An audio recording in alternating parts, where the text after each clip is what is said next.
विकृत राजकारणी करीट सोमैया पर सरकार लगाम लगाए। डॉक्टर मोहम्मद नदीम कांग्रेस प्रदेश महासचिव ने बात कही।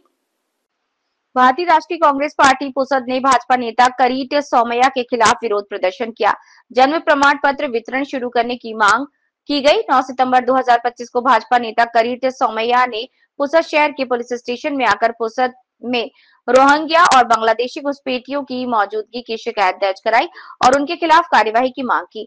इस संबंध में भारतीय राष्ट्रीय कांग्रेस पार्टी पुसद ने भाजपा नेता करीट सोमैया की निंदा की और उन पर पुसद शहर में आकर एक ही समुदाय को निशाना बनाने और शहर के वातावरण को प्रदूषित करने का आरोप लगाया। साथ ही पुसद विधानसभा राज्य मंत्री इंद्रनील नायक इनका मतदार संघ है, लेकिन मंत्री महोदय जी भी चुप्पी साधे हैं। भारतीय राष्ट्रीय कांग्रेस पार्टी पुसद की ओर से किरीट सोमैया की निंदा करते हुए उप विभागीय अधिकारी पुसद के माध्यम से महाराष्ट्र राज्य के मुख्यमंत्री को एक ज्ञापन भी दिया गया है। भाजपा नेता किरीट सोमैया पर सरकार अंकुश लगाए, प्रशासन भी ऐसे समाज विघातक लोगों पर लगाम लगाए, अन्यथा कल पुसद के भाईचारा को गाल बोट लगता है तो इसमें सोमैया और प्रशासन जवाबदार रहेगा। साथ ही जल्द से जल्द महाराष्ट्र में जन्म पंजीकरण प्रमाण पत्र का वितरण शुरू करने की मांग की और साथ ही साथ राज्य सरकार से 12 मार्च 2025 के लिए किए गए सरकारी फैसले को रद्द करने की मांग की गई। यवतमाळ ब्युरो चीफ शेख महबूब शिरकाव या मतदाराखाली किंवा ह्या विषयाला धरून किरीट सोमैया संपूर्ण महाराष्ट्रामध्ये दूषित वातावरण करत आहे। सामाजिक एकोपा संपवण्यासाठी जे त्यांचे प्रयत्न चालू आहे त्याच आधारे ते पुसदला सुद्धा 2 वेळ ते येऊन गेलेले आहेत आणि विनाकारणच्या सर्वसामान्य लोकांना त्रास होईल अशा पद्धतीचे काम करीत आहेत। कुठल्याही प्रकारचा पुसदमध्ये म्हणजे बांगलादेशींच्या नावावरती सामान्य लोकांना त्रास होते असे ते कृत्य त्या ठिकाणी ते करीत आहेत। लोकांनी 5 किलो अनाज त्यांना मिळावे, सवलती मिळावे याच्यासाठी थोडासा त्यांचे जे नोंदी नसतील असे सामान्य लोकांनी काहीतरी कागदपत्रांच्या आधारावरती त्यांची नोंद नव्हती म्हणून दाखले तयार केलेले आहेत। ते दाखले तयार म्हणजे ते दाखले फेक आहेत।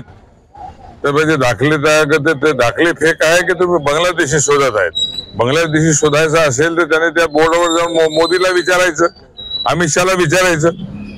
पूर्ण केंद्र त्यांच्या हातामध्ये त्यांचे असताना सुद्धा ते त्या पद्धतीनं म्हणजे सेंट्रल गव्हर्नमेंट भी त्यांच्या हातामध्ये, स्टेट गव्हर्नमेंट भी त्यांच्यामध्ये आहे। किती राज्यामध्ये प्रत्येक जे सेन्सिटिव्ह राज्य ज्याला म्हणतो आपण ते सर्व राज्य त्यांच्या ताब्यात आहेत।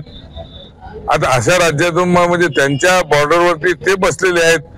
अशा पद्धतीने समजा जर मग ते काय करतात, त्यांची यंत्रणा काय करते? अरे पुसदच्या लोकांना, इथल्या लोकांना रोजगाराच्या शोधामध्ये जिकडे तिकडे जायला लागते। 50% लोक रोजगाराच्या शोध मध्ये तिथे जातात, बाहेर गाव जातात मजुरी करण्यासाठी। तर या ठिकाणी काही झकमारासाठी ते येणार आहे का तो कोणी बांगलादेशी?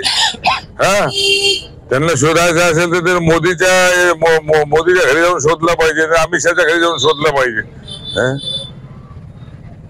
तर या ठिकाणी आम्ही आज या ठिकाणी या मुद्द्यावरती एसडीओ साहेबांना निवेदन दिलेले आहे।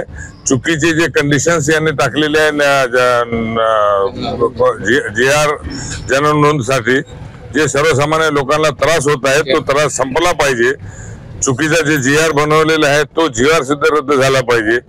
जे अटी यांनी आता नोंद नसल्याचा दाखला प्राप्त करण्यासाठी ज्या अटी त्यांनी हे केलेले आहेत त्या अटी सर्व म्हणजे शिथिल केल्या पाहिजे त्यांनी। आणि त्या सर्व जितके डॉक्युमेंट जर माझ्याकडे असेल तर माझ्या एखाद्या माणसाकडे असेल तो जन्मनोंदणीचा दाखला मागू शकत नाही ना, त्याला जन्मनोंदणीची आवश्यकताच नाही तितके जर डॉक्युमेंट त्याच्याकडे असतील तर। आणि ठीक आहे की त्याच्यामध्ये चौकशी करणे, इतर राज्यातले लोक, इतर देशातले लोक काही इथं आले ते चौकशी करा, पाहणी करा, त्याला हरकत आहे। पण त्यांना धरून गावामध्ये वातावरण खराब करण्याचा प्रयत्न जे पद्धती होत आहे हे बाब निषेधार्ह आहे आणि हे खपून घेणार नाही। या पुसद शहरामध्ये गेल्या 10-15 वर्षापासून आम्ही पुसद शहराच्या हिंदू मुस्लिमचे सर्व जबाबदार नागरिकांनी त्रास घेऊन हे पुसदचा एकोपा, सामाजिक शांतता आणि सद्भावना कायम ठेवलेली आहे। सद्भावना कायम ठेवावे, कायम राहावी याच्यासाठी आमच्या इथले जबाबदार हिंदू मुस्लिम लोक सर्व भरपूर प्रयत्नशील आहेत। त्या पद्धतीने या ठिकाणी वातावरण अतिशय चांगलं आहे। हे चांगल्या वातावरणाला दूषित करण्याचं काम हा किरीट सोमय्या करू नये। यापुढे त्याने किरीट सोमय्या या ठिकाणी आलात आणि या पद्धतीने धिंगाणा करण्याचा, आगाऊ वातावरण खराब करण्याचा प्रयत्न जर केला तर त्याला त्याचे येणं हा या ठिकाणी पसंत केला जाणार नाही। जर आल्यानंतर काही कमी जास्ती पण पुसद शहरामध्ये झाला त्यासाठी सर्व प्रशासन आणि तो किरीट सोमय्या जबाबदार राहील। धन्यवाद।